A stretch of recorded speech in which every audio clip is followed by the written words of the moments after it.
Okay, good afternoon. Welcome to our panel, Labor in Palestine, Challenging Complicity and Formulating Strategies for Justice. I need to apologize to our compañeras and compañeros from Brazil. We do not have a translator yet.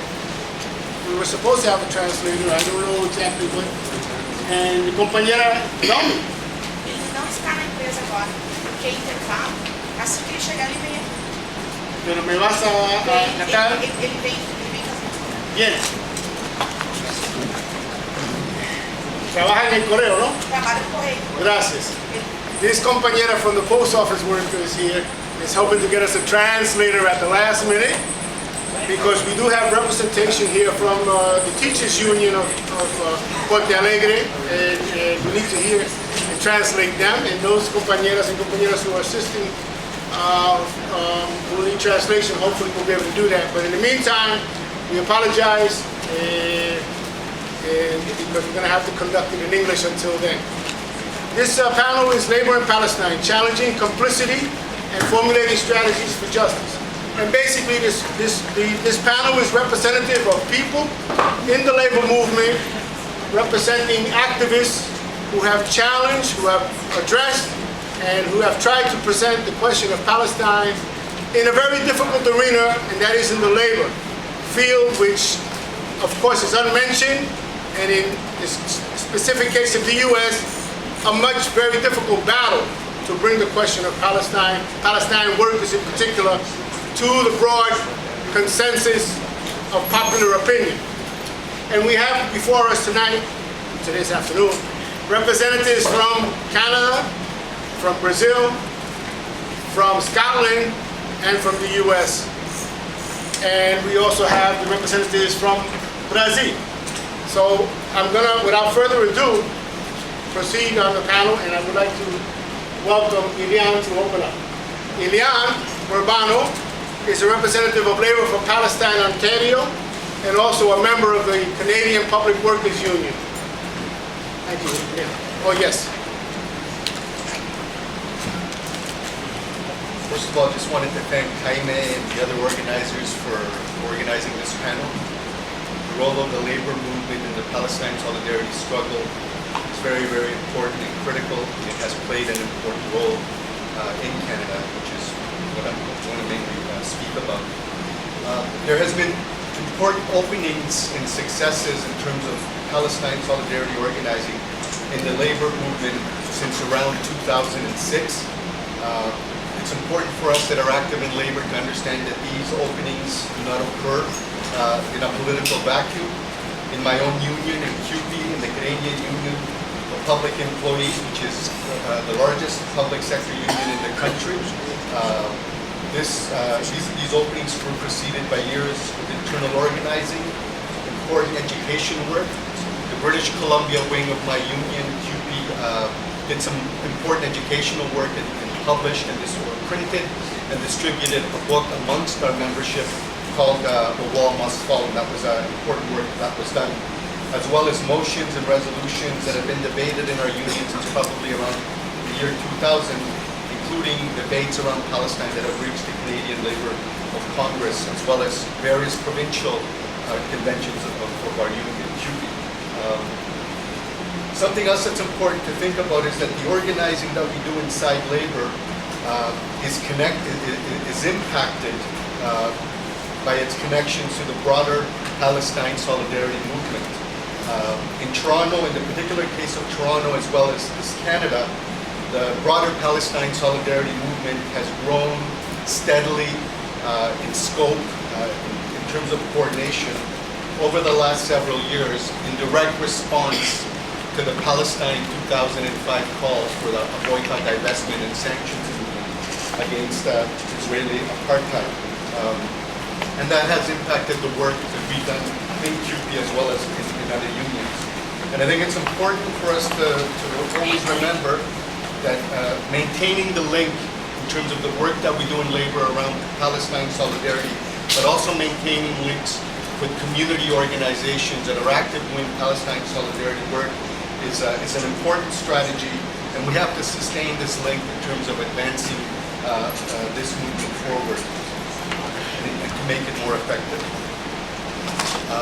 I'm here as Jaime mentioned, as Labor for Palestine Toronto. We're a cross-union network, and we're a committee of an organization called the Coalition Against Israeli Apartheid, which in Toronto, it was one of the organizations in Canada that in response to the 2005 BDS Palestinian call began foregrounding an anti-apartheid analysis in terms of Israeli oppression of Palestinians, as well as framing the organizing work in the rubric of a BDS movement. I'm going to talk about a little bit about the work that we did in my union, particularly the provincial Ontario wing of CUPE Ontario. And in 2006, CUPE Ontario, which is the largest public sector union in the province of Ontario in Canada, representing over 200,000 members, we unanimously passed a resolution endorsing the international BDS campaign against Israeli apartheid. Our union was the first international union to answer the BDS call. This decision reverberated internationally, and in Canada, it was probably one of the first times in recent history that a resolution debated at a union convention became a topic of national debate. Our union was subject to a very intense and lengthy campaign, including media campaign aimed at delegitimizing our principal stance in support of the Palestinian people, as well as pressure on our leadership to try to force our union to rescind the decision that we took. Canadian pro-Israeli organizations or Zionist organizations like the Canadian Jewish Congress, B'nai B'rith, as well as representatives of Canada's economic and political elites, again, tried very strongly to pressure our union to step back from the position that we took. Our members suffered intimidation, the staff of our union suffered intimidation, and our leadership was ridiculed and attacked in the public media. In terms of the attacks that were used to delegitimize our support to the BDS movement and for Palestinians, some of the main tactics that were used were that our stance was anti-Semitic, or that we were unfairly singling out Israel for criticism, and again, Israel was put forth as, the only democracy in the Middle East, a vibrant and tolerant society, quote unquote. Another more savvy criticism was that boycotts from wherever they emanate are non-constructive strategies, and they create roadblocks to peace in the Middle East. And that criticism was one that we really had to formulate a response to, because it's a much more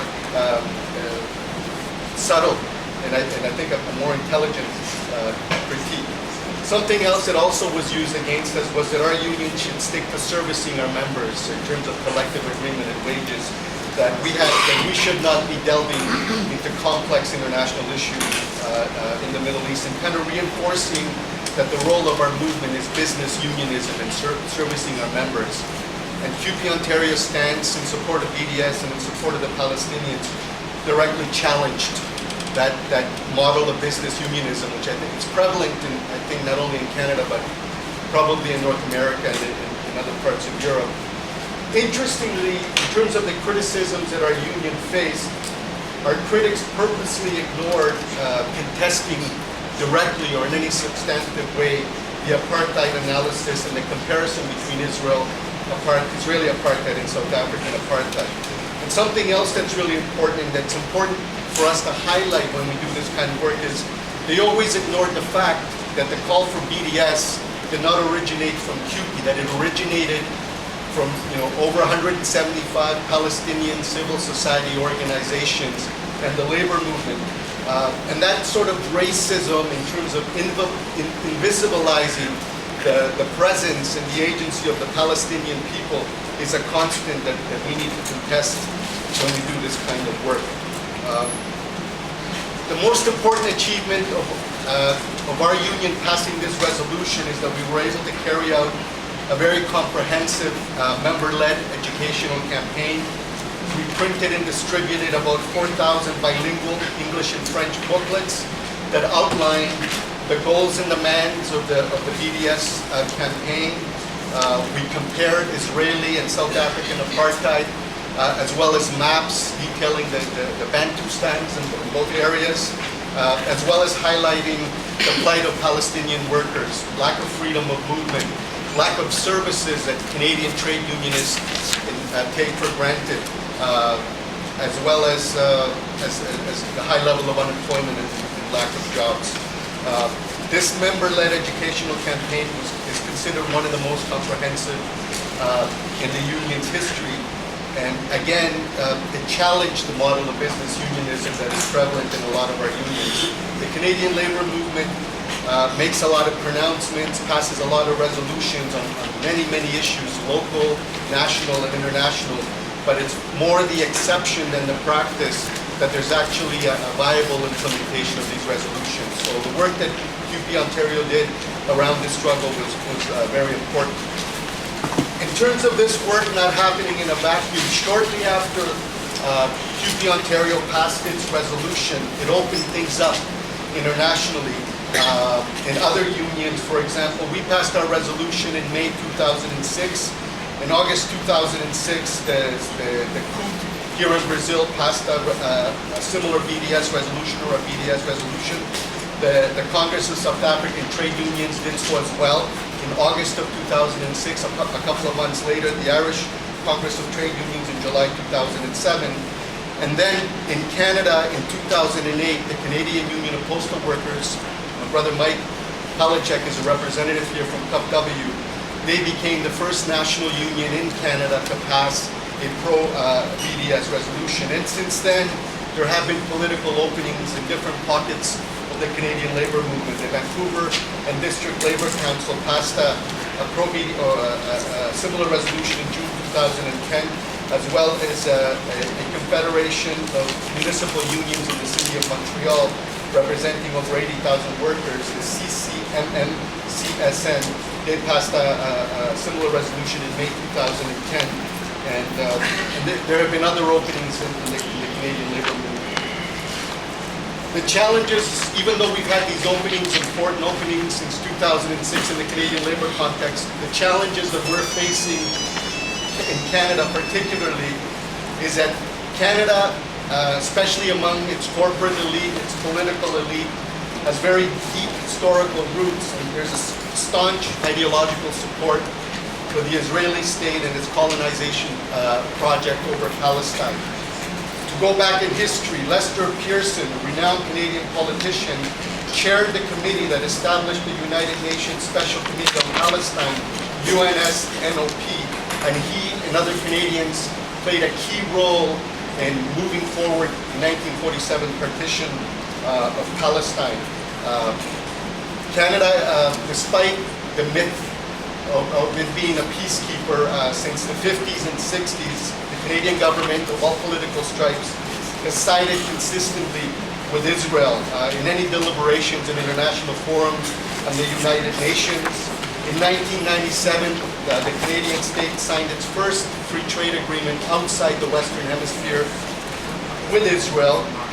In 2004, not under the current government, the previous Liberal government, Canada abstained on the General Assembly resolution calling for Israel to abide by the International Court of Justice ruling on the illegality of the apartheid wall in the West Bank. Canada, under the current government, the Harper Conservative government, was the first country in the world to cut aid to the Palestinian Authority after the 2006 election victory of Hamas.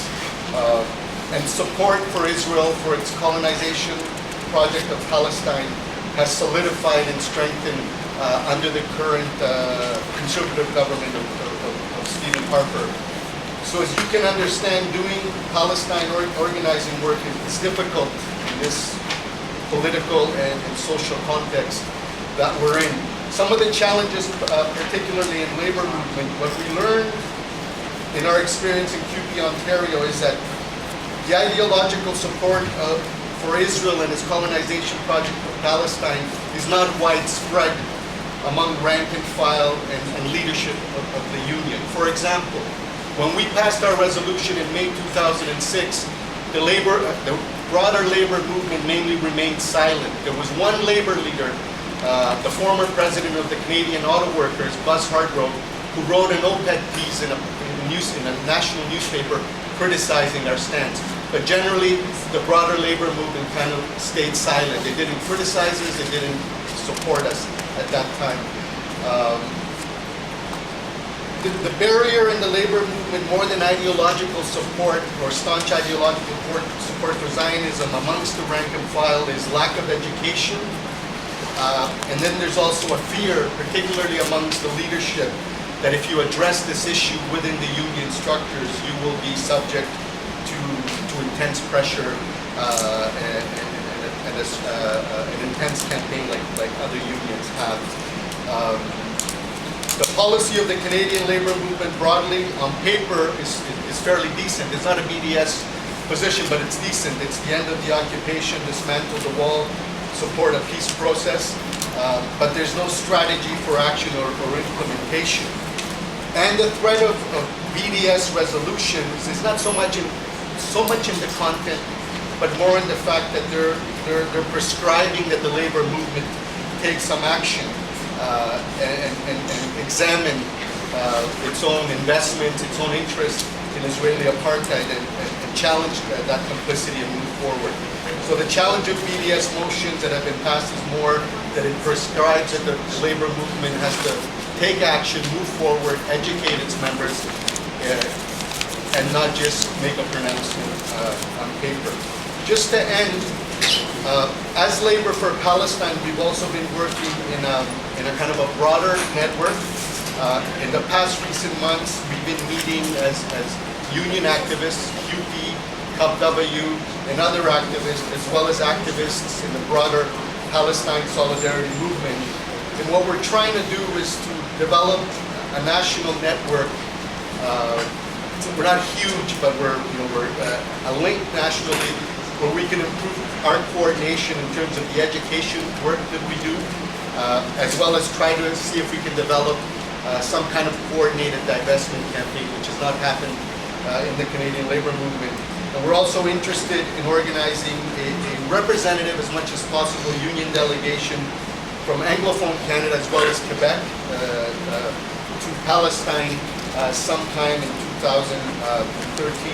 And I guess the final lesson is that it's important for us as labor activists to work within our union structures, doing internal education, advocating to push forward resolutions and implementing those resolutions.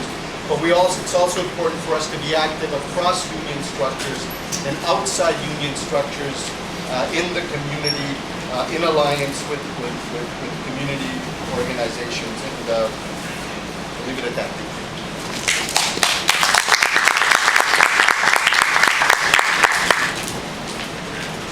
Thank you, Illian. I think Illian has opened quite a few aspects that I think all of us are going to address in our experiences, difficulties. You can't hear me? Oh, is that working? Okay. That's not the PA mic, that's just a recording. This is just a recording thing. Okay, I'll use my voice, which will carry. As I said, Illian has given us a good opening in terms of the discussion, raising many of the very same issues that I'm sure all of our panelists have experienced and have had to react to and overcome in addressing the question of Palestine, and specifically the question of Palestine labor. And before I go on, I also wanted to introduce myself. My name is Jaime Veve. I'm chairing this panel on behalf of the U.S.-Canada Joint Delegation, which has organized this panel, including a number of other panels. I just recently retired as an official trade unionist, working 35 years, and 28 of them in the New York City transit subway system as an organizer, chairman, and other division titles. I would like to introduce Mike Arnott, compañero from Scotland. He is with the Scottish Palestine Solidarity Campaign delegation. And Mike is also secretary of the Dundee Trades Union Council and representing trade councils on the Scottish Trade Union Council, General Council, and I'll let him speak more about the work that they have done. Thank you. Thank you very much, Jaime. The Scottish Trade Union movement's activism on the issue of Palestine can be traced back to the University of Dundee in the late 1970s. A number of communist Iraqi and Kurdish students in the university were being harassed by Ba'athist students who were sent there to spy on them and to intimidate them.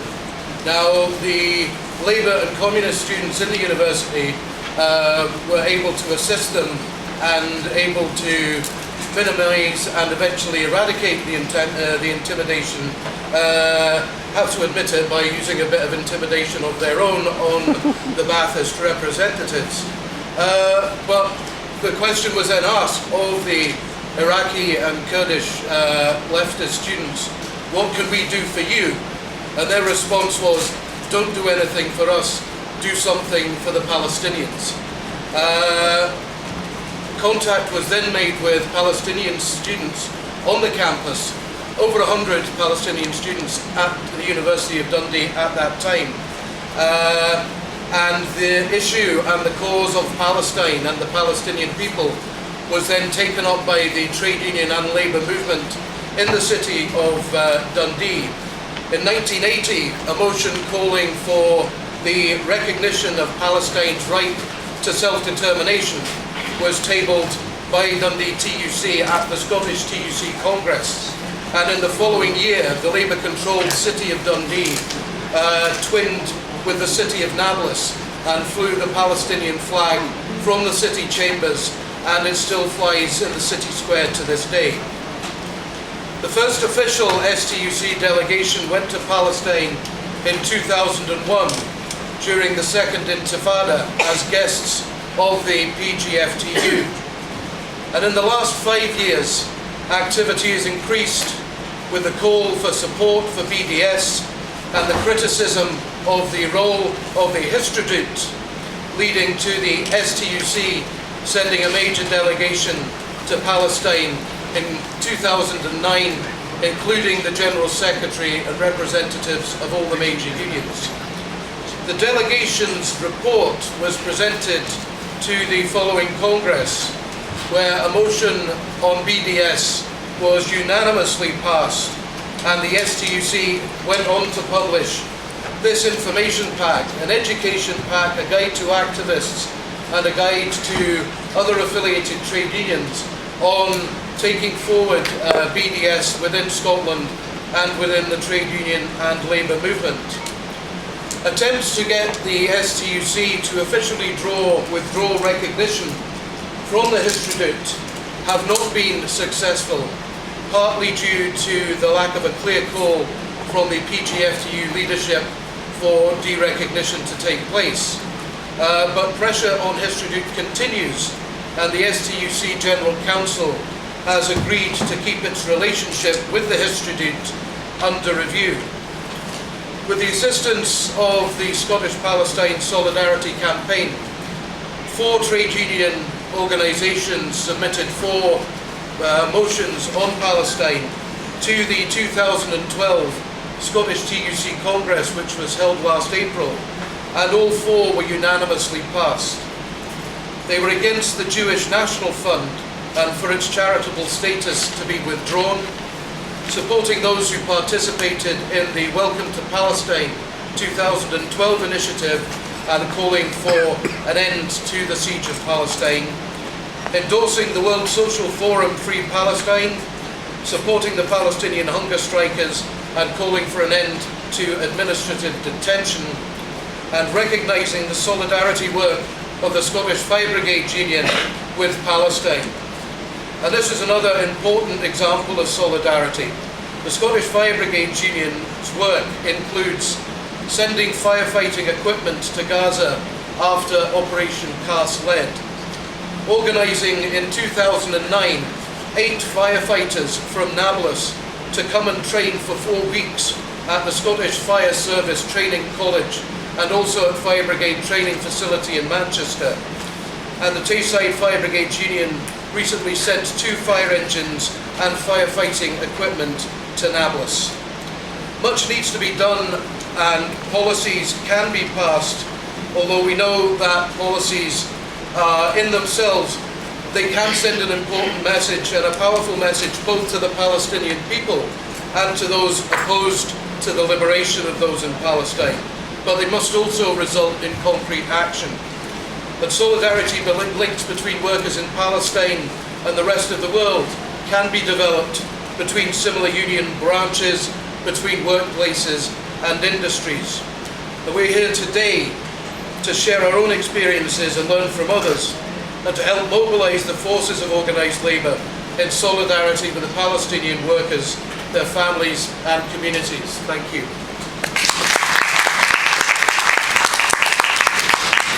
Thank you, Mike. Our next speaker will be Suzanne Adely. Suzanne Adely is the representing Labor for Palestine in New York, a grouping of New York trade unionists who are active in addressing the issue of Palestine within the AFL-CIO and the New York City Labor Council.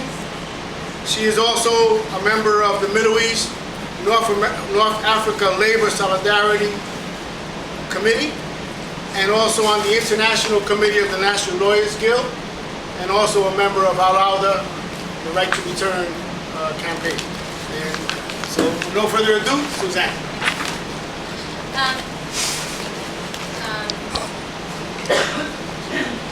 I'll also add that I currently work for a large.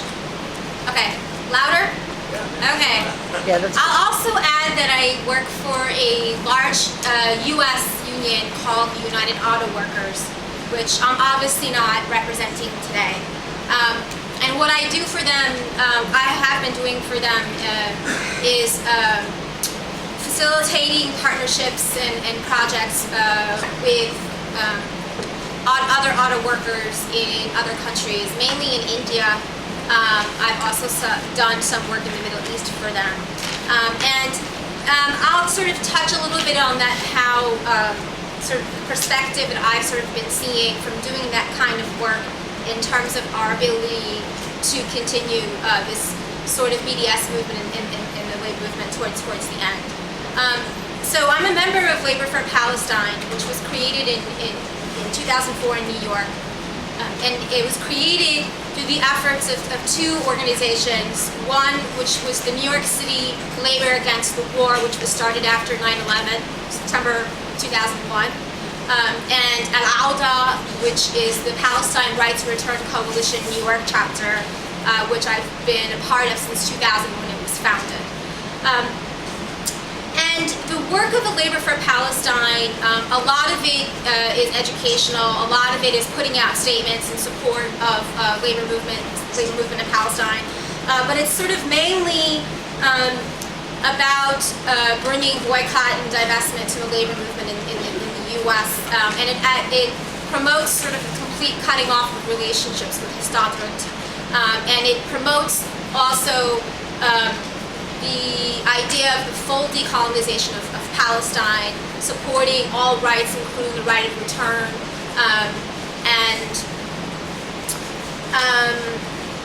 and sort of recognizing also that people have the right to return to the land that was taken in 1948, etc., etc.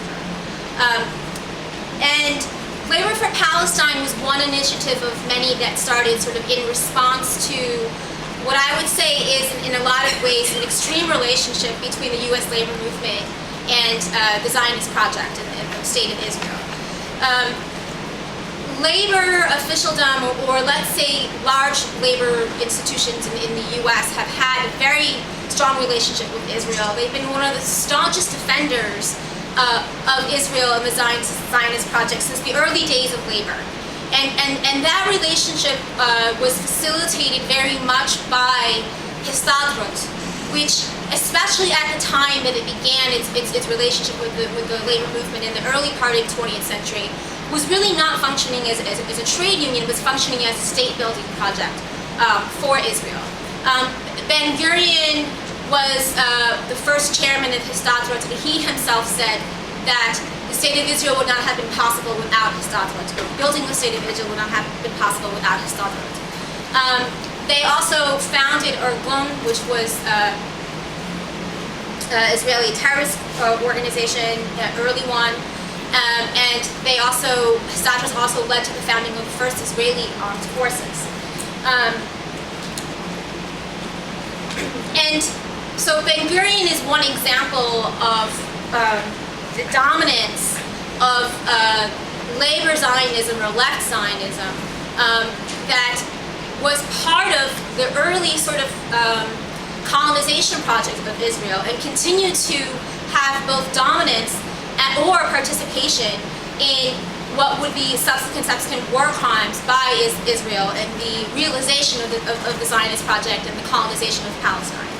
And it's that left face of Zionism that has appealed to the labor movement in the United States, and not just to the labor movement in the United States, has appealed to liberal sort of leaning political movements in the U.S.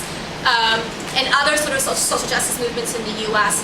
Really for decades and decades. And it's only in the past couple of decades that the grassroots Palestinian movements or Palestinian solidarity movements have really been able to sort of break through that and show how this left face of Zionism, that is associated with labor or other so-called issues of social justice, is actually just sort of another face of colonization, of racism, of imperialism, etc. And also sort of showing this strong bond between the Zionist colonization of Palestine and the support that they received from the U.S. labor movement is the fact that the U.S. labor movement has, through the years, and continues to invest billions of dollars in Israeli bonds. And it's that investment that helped sort of the state-building project of Israel that resulted in all these years of the colonization of Palestine. And today, we're starting to sort of see progress, as I was saying, and sort of breaking through that relationship and sort of exposing the oppression of the Israeli state to people in the labor movement. And people are sort of starting to question the strong support that these labor institutions have had with Israel, not just through the investments, but also the special relationship that many of very well-known famous labor leaders have had with the state of Israel particularly, and the leaders of the Israeli state. Something you don't see them doing with other countries, with other states of the world. Okay. And so we find ourselves in a situation now where the challenge of continuing the movement of BDS and labor is not just sort of this past relationship between U.S. labor and Zionism, but also sort of current circumstances that are beginning to take place. We have now an entity referred to as TULIP, which stands for Trade Unions Linking Israel and Palestine, which is a new initiative started by one of the leaders of a large retail workers union in the U.S., Barry Applebaum. Stuart Applebaum, sorry. And their mission basically is to counter the movement, the BDS movement that you start to see arising in the labor movement in the U.S. and globally. And so the Labor for Palestine work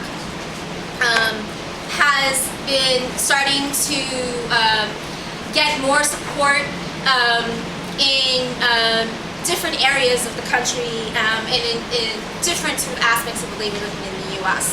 And as far as successes, There was one large success that occurred in 2010, which we actually in New York were not a part of. It took place actually in the west coast of the United States in Oakland, when the dock workers, the ILWU, working with Palestine solidarity activists in the area, organized an excellent action where the workers refused to handle Israeli goods that were sort of coming in at the port. Now, the ability to do that is not just because of the great work of Palestine solidarity activists in the Bay Area. It was also because the ILWU itself was a union that had very good politics in regards to race, in regards to imperialism. They actually have a very large black membership, and in the past have stood up also against apartheid South Africa and in other issues dealing with race and white supremacy. And when talking about going forward, one of the periods in history that we like to look to was a very significant moment in labor history that many people don't know about, which was in 1973, when thousands of Arab auto workers went on strike in Detroit in opposition to their union, the UAW, the one that I work for, in opposition to their investment in Israeli bonds. Also organized themselves in opposition to one of the UAW leaders receiving an award from B'nai B'rith, and also in opposition to one of the locals who had also been investing in Israel. And that was made possible because of relationships that the Arab workers had started to build with black workers in Detroit who had organized themselves under the auspices of organizations like the Dodge Revolutionary Union Movement and the League of Revolutionary Black Workers, not just in the Dodge plants, but in many of the plants. And that was sort of a labor movement that recognized that the leadership of large unions like the UAW not only were neglecting the needs of black and Arab workers in the plants, and in some cases had been openly hostile to the non-white workers who were in the plants, but realizing that they were also complicit in these larger questions of colonialism and imperialism. And so that was a very sort of significant period. I have to end soon, so I wanted to say that, well, that period in 1973 was a very important one, but in many ways the dynamics have changed. Labor is still very much entrenched with Israel, and added to that is we're starting to see these large labor institutions like the AFL-CIO, Teamsters, and my own union starting to institutionalize their international work, which in some ways also sort of reflects the political, like for example the Solidarity Center, which is not a union, but is sort of the international arm of the AFL-CIO and has been funded by the State Department, has been funded by the National Endowment for Democracy. You start to see them starting to build global projects in different countries. And you start to see their actions reflect the politics of the United States. And so this is another area in which these politics will start to be sort of entrenched in the larger labor movement. And one of the groups that Solidarity Center actually works with, and I'm going to end on this, I really need to mention this, is Labour Star. And I know that they originated in the UK, but I actually have to work a lot with them through my job. And I don't know how many people know that Labour Star is basically an online sort of activist organization to support labor movements around the world. Well, their leadership is Zionist, and they work very closely now with Arab unions, many of whom I don't think are aware of the political past of their leadership. They work with unions like mine, and they work, to support unions who I'm working with in India. And when having these discussions with people, I get many different responses. Some I won't get into, but one in particular, for example, when I'm talking to auto workers, for example, in India's largest auto plant en route to Suzuki, where they presently have 150 of their leaders in prison. Labor Start was able to organize tens of thousands of signatures to the state of Haryana and to the company to support them. And as militant as the politics of the Indian workers are, when I say to them, that I have a problem with the Zionist politics of Labor Start, their response is that we understand that, but our success could affect the success of millions of workers in India, and Labor Start is doing X for us. And it's not so much of like, well, what are you doing for us? They're doing this for us. It's so much more of a point to say that in order to really realize the aspirations of a labor movement that is cutting itself off from the colonialist, sort of settler, racist ideologies of Israel, we need a strong labor movement in the United States, and we need a strong global labor movement that's sort of recognizing that the needs of these workers are there, and if we're not building that movement, then you have these international arms like Solidarity Center and these international organizations like Labor Start sort of filling that vacuum. And I'll end to say that yes, we need a strong labor movement in the U.S. in order to fulfill the aspirations of labor BDS. And maybe we're starting to see that as you see the Chicago Teachers Union strike, which was enormous and successful. It made me very happy. And Wisconsin. But in the irony here is that Wisconsin would not have happened without OWS and Occupy Wall Street. And well, that's arguable, but it's the momentum really was there because Occupy had occurred right before it. And Occupy really would not have had the momentum it had if it wasn't for the Arab revolutions. And the Arab revolutions would not have ever really built if it wasn't for the Palestinian Intifada. So it always comes back to Palestine at the center. Thank you.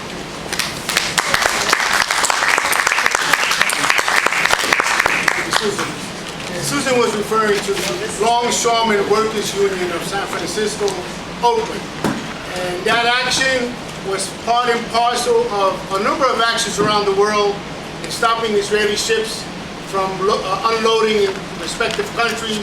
South Africa is one, Ireland is another one, and I'm probably forgetting other countries.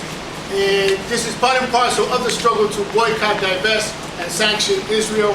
And another point quickly, the U.S. official labor movement, the dominant labor movement, became a strong supporter of Israel at the very moment that it destroyed the left wing of the labor movement in the U.S. back in 1947-48. And it's been downhill ever since. The U.S. working class, which funds and whose money is used to finance the support for Israel by the official state government, also U.S. workers are contributing $5 billion investments in Israeli bonds.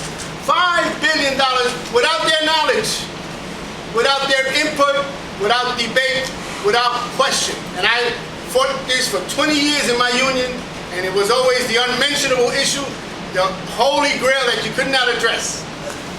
I want to call upon, before I call upon the brother from Canada, Mike, I want to make an announcement. We may not be able to have enough time to have a full discussion of strategy, tactics, and lessons, but we are going to have a meeting of labor activists tomorrow night, Friday night at 8:30 p.m. And this will be after the large labor meeting panel number 97, which is from 6:30 to 8 p.m. tomorrow night. And we want to meet at the Asamblea Legislative Assembly. We want to meet there, and there we will be able to have a more on-hand discussion and interchange and exchange regarding how we proceed from here, what ideas we may have in terms of moving forward a very challenging issue and a very difficult battle that we need to proceed in expanding the boycott, divestment, sanction within labor. I want to call upon Mike Palacek. He is a national representative of the Canadian Postal Workers Union, of which there are a number of participants with him today. He is also the head of the international work for the Canadian Workers Union, and also an activist in addressing the question of Palestine within the Canadian Labor Federation. And I'd like to introduce Mike. Hi, thanks. So I think Illian did a really great job introducing sort of the overall political context and some of the challenges you face in bringing forward BDS resolutions and getting this work done through the labor movement. So I think I'm going to talk a little bit about how exactly this can be done, and what strategies are effective, and how to actually conduct the solidarity work. I think to start with, we need to recognize that it's a controversial issue, and actually taking a stand on this issue often has repercussions. You get pushback. Illian talked about the harassment of their activists, the intimidation, and so on. We faced the exact same thing when we passed a resolution in support of BDS. Our office windows were smashed one day. Still, not a week goes by, years later, where we don't get letters protesting the stance we've taken in support of Palestine. And so it's a controversial issue that I think we need to be on the right side of. But if you look at some of the more bureaucratic elements within the labor movement, how do they deal with controversy? I bet it's the same everywhere as it is in Canada. Turn away.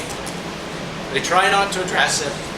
They don't want to have to deal with it. And so you'll run into this problem if you try and bring BDS resolutions to labor federations, into trade unions. Quite often, everybody will support it, but they'll make sure it never sees the floor. They'll tie it up in policy committees and resolutions committees. They'll find bureaucratic ways of preventing it from actually being debated without opposing it publicly.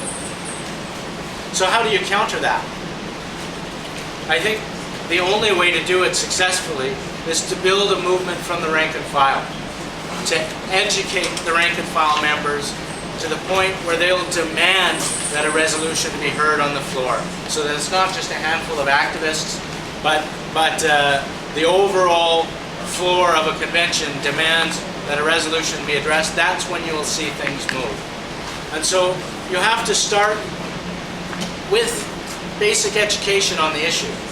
And I think Illian mentioned the document that CUPE put out, The Wall Must Fall, which was very widely distributed, not just in CUPE, but throughout the Canadian labor movement. That had a huge effect on rank and file workers. Because there was pushback against it, there was even in the media was attacking CUPE for putting out this document. Well, if you're an average trade union worker, here's the media attacking a union for putting out this shameful document. The first thing they're going to say is, oh, I want to read that. And so this document was quite widely read, and it helped build support and build the momentum, and that's the first thing that you have to do. Once you actually get a BDS resolution passed, you have momentum in terms of building support for Palestine within your organization. Well, how do you actually translate that into meaningful solidarity work? Because there's another tendency the labor movement has, which is to pass a resolution and then forget about it. Well, that doesn't help anyone in Palestine. It doesn't help build solidarity. It doesn't help mobilize the members. So you have to pass the resolutions, sure, but then you have to carry out the work that follows from it. And for our union, one of the things that meant for us, what was really important, is that we build direct links with trade unionists on the ground in Palestine. And so that was one of the first things that we did. We made contact with a union called the Paltel Union. They do some work in postal services delivering, so we found a connection that was relevant for us there, although they mostly do telecommunications. And so we asked them, we said, what do you need from us? How can we support you? And they said they really needed help educating their members, educating their activists and so on, but they didn't have the resources to do it. And so we developed an education program with the Paltel Union, which we're financing for them. And it's not that we've just cut them a check and handed them money and said, here. But we worked with them to build this program where they can educate their shop stewards on the basics of trade unionism and how to mobilize their members. And again, it wasn't us coming in and saying, this is what to teach your members. But we helped facilitate the program where they developed their own material to help develop their union. So that was one thing that we did right away. And since then, we've done more work to sort of bring lessons back home to our members. So recently we organized a speaking tour of a couple of the leading members of that union from Paltel. We brought them from Palestine to Canada, and as well as two members from the Moroccan Postal Workers Union, who we also have good ties with. And we brought them around to speak with our members, and over the course of 2 weeks, they managed to interact with hundreds and hundreds of postal workers in Canada at all levels of the union. They not only met with our National Executive Board and attended regional presidents' meetings of local presidents, but we took them directly onto the shop floor and a lot of our biggest facilities, where they were able to meet with rank and file workers on the shop floor, where we could explain, you know, the situation that they were facing at home. So it's about building links from the bottom all the way up. And I think an important component of this is finding ways to cross-pollinate the work that your union is already doing. For example, one of the things that my union does really well is we have a fantastic education program. And we made sure that this tour aligned with a week-long educational that was happening in Port Elgin. And this week-long educational was about the issue of globalization. And so we brought these people to this education where we had about 60 of our members from all across the country together for a week. And we made this a component of that educational work. And so in this way, doing solidarity work with Palestine is not just an isolated issue that CUPW takes on, but we try and bring it in to the rest of the work of our union. We cross-pollinate into all of the different work that we're doing. And I think that's the approach that we need to be taking in a broader sense as well. When you look at, say, for example, the BDS campaign. I think there are a lot of avenues where the BDS campaign can do the exact same sort of thing, where we could benefit not just from a boycott campaign of Israel, but also the corporations that are profiting from apartheid in Israel. Okay, and to conclude this panel, and I'm not sure we'll have any time left for questions or comments. I would like to call on Brother Mick Napier. I said Mike before, but that's my mistake. Who is representing, again, the Boycott Israel Network United UK delegation. Mick is chair of the Scottish Palestine Solidarity Committee and a member of the organizing committee of Stop the Jewish National Fund campaign. Brother Mick Napier, thank you. Thanks. I'd just like to pick up on some of the remarks by the Canadian comrades. He alluded to Veolia, and I just want to try to end on a qualified optimistic note, because the boycott, divestment and sanctions campaign is registering all sorts of successes. By the way, it's always nice to bring good news. Does everybody know that Stevie Wonder has just cancelled his performance in Israel? An example. Los Angeles. Many years ago, I went to Palestine and carried news of a European poll conducted it was very well funded by the EU, 15 countries at that time, and they asked people what they thought about this whole list of countries. You could list America, Britain, North Korea, Iran, blah, blah, blah. Israel was there.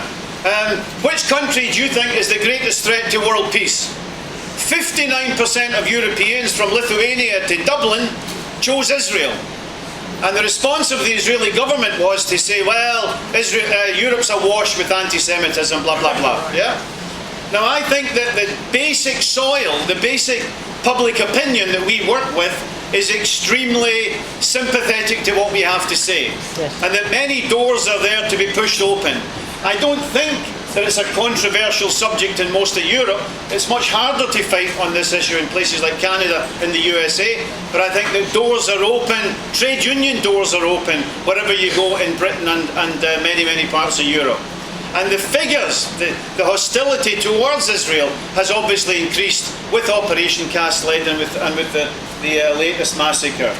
And when you look at the trade union rank and file members, that figure of sympathy for Palestine and general hostility and suspicion towards Israel is much, much higher.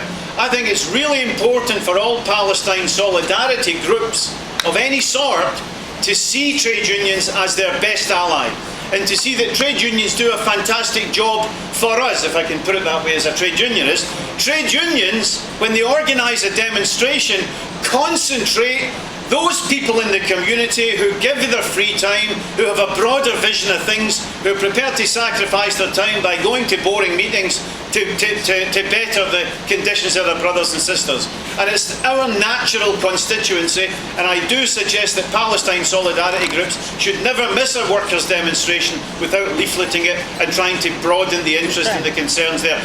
You're really knocking at an open door. The most recent one in Scotland that we distributed thousands and thousands of leaflets at was just people grabbing them out of your hand. Give me 5, give me more. Not give me 5 like that, but give me 5 leaflets that I can take away and distribute. It was really, really, it was like you're really among friends.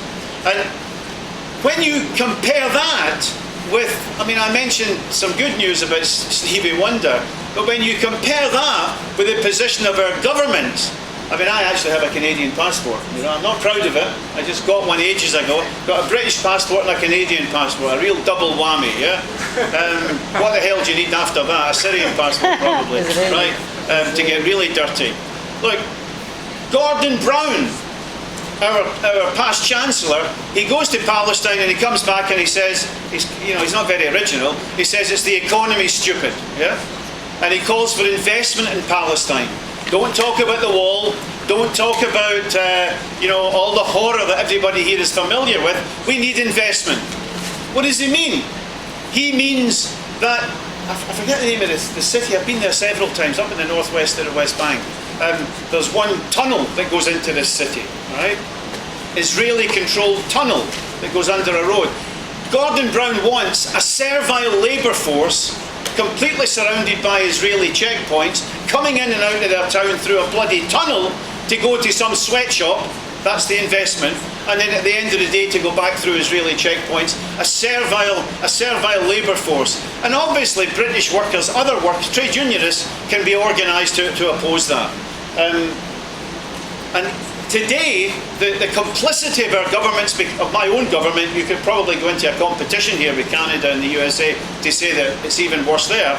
But you know, Britain's, the joke about the good news and the bad news? There is no good news for the British government, but they are supporting the Palestinian appeal to join the United Nations on a sort of apprentice level. There's only 3 conditions. The first condition is you must promise Palestine, you must promise Abu Mazen, not to take Israel to the International Criminal Court. Now that's sending a very loud signal. If you ask me to promise not to take him to court for theft and burglary, the obvious question is, why are you asking me to promise? He must have done it. There must be. But the British government is saying to the Palestinians, you must promise not to take Israel to the International Criminal Court. You must also promise to go back to the peace process without preconditions. The settlement's built, but you continue talking to Netanyahu. The complicity is deeper and more naked and more obvious, and rank and file trade unionists are open to the arguments that we have to make. But there's a problem.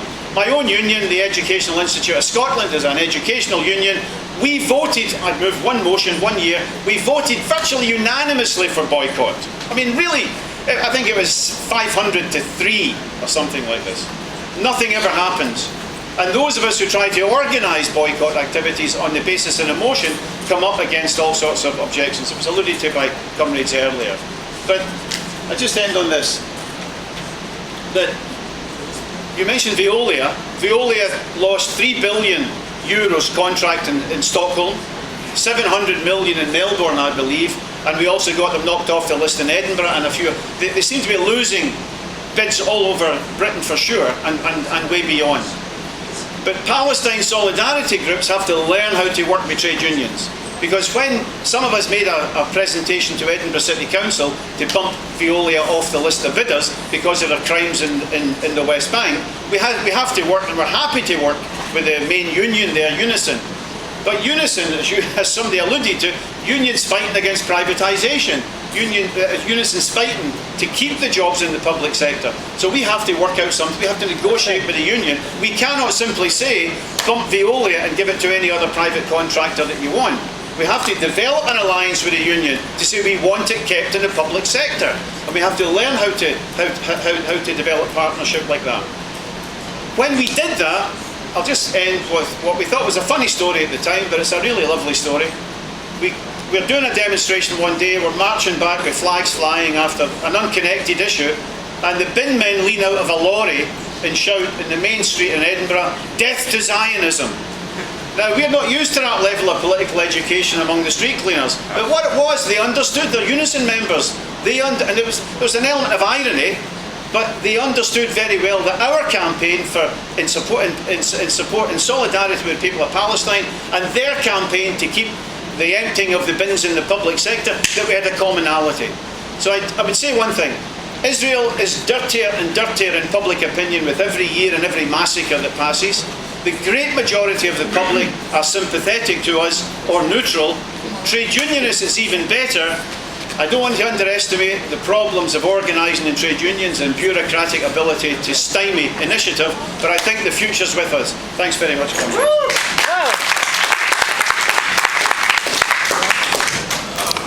I want to thank Mick for really ending it with a very strong focus and argument.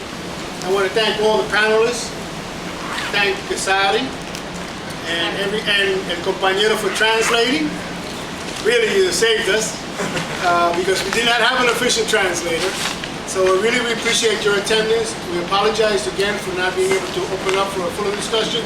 But I would like to remind you that tomorrow night we will have a more intense discussion and sharing experiences as presented by Mick, presented by Mike, by others here, and also your own input on how we can expand this work. That's tomorrow at 8:30 p.m.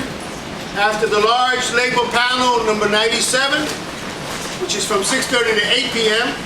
and we will meet at the Legislative Assembly. Also now at 2 o'clock, there is a panel workshop on the academic boycott of Israel. And that is now 2 p.m.